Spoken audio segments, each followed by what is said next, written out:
guys, I'm Layla. Welcome to Raid Lore Stories. Today's story is going to be, for Raid Shadow Legends, it's going to be the new lizard Legate Teox.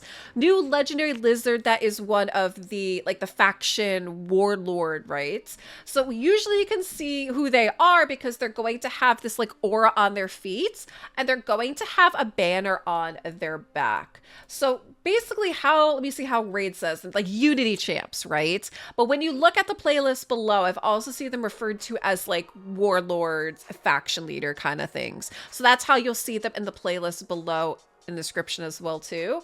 So I think he looks really cool. A lot of people are after him. I have not checked out his lore story, so let's read it together. The struggles of Legate Teox and his ragtag legion of survivors, known as the Tattered Dream, have become emblematic of the downfall of the Dragonkin Empire, of loyal subjects clinging onto their dignity and identity as the Imperial Dominion dissolves around them. Legate Teox was a distinguished commander with years of experience. Before the Sin of Dragons, he was dispatched with his legion to the Isle of Marutoba, where the Ogre and Vassal tribe of Ugur the Worm-Eater had risen to rebellion. Teox had scarcely established his first camp when a courier ship arrived delivering a dire warning. A disaster was unfolding in the Heartland. An invasion of otherworldly monstrosities wearing the warped bodies of Dragonkin. All legions were to withdraw to core Imperial territories. Teox was alarmed, but chafed at the demand, for his loyal troops were eager to battle the rebel ogre and had just spent many exhausting weeks at sea.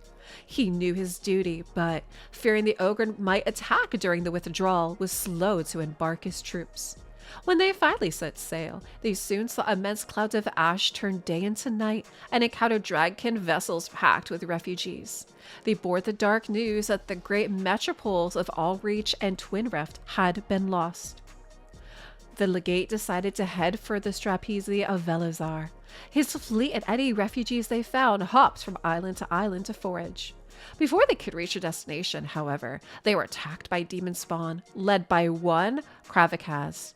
Dragonkin were ripped apart by massive clawed monstrosities, crushed to death with barbed tentacles, and pulverized by creatures with mauls for arms. Scores of ships were sunk, many more scattered. The legate desperately tried to regroup his soldiers and save civilians, but the sea was thick with their corpses, all being picked over by scavengers. His desire for vengeance burned. The remnants of Teox's legion could find no safe harbor. Demon spawn were everywhere, and they were powerful and ruthless in ways he had never seen before. Having lost so many warriors and being so seriously outnumbered, he had no choice but to develop new tactics. Teox and his troops conducted lightning raids of guerrilla warfare, anchoring their ships in secret island battle, dulled their weapons and degraded their armor, but never blunted their resolve. Relying from improvising repairs upon scraps of leather and fibrous tropical plants, Teox and his legion were a far cry from the glorious imperial force they once were, yet they lived. The demon spawn called them wretched cowards and pathetic vermin.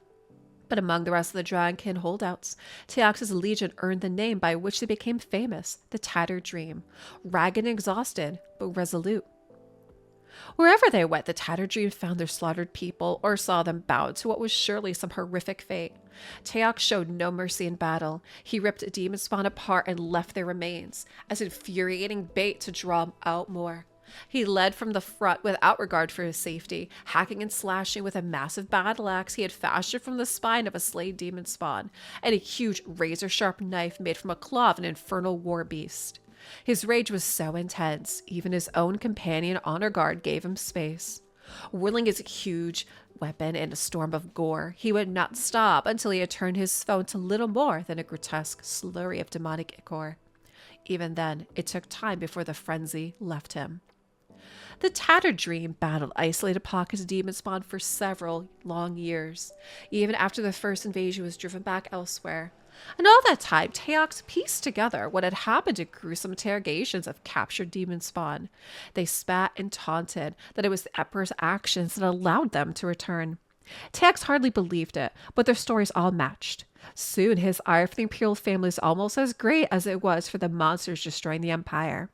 When Teox and his legion finally reached Velazar, he wept and kissed the ground. But this joy was short-lived.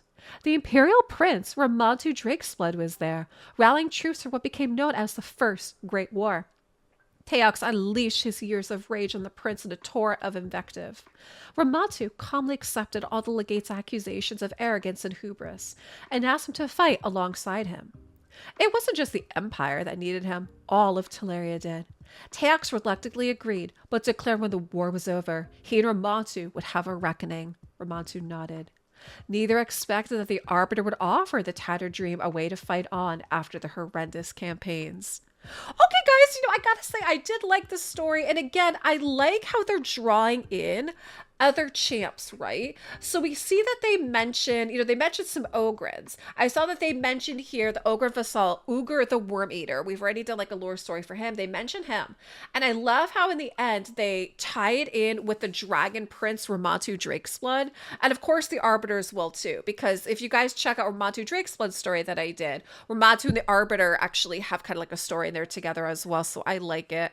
Guys, I'd love to know, what do you think for the lore story for Legate Teox? Drop me some comments down below, and thanks for watching.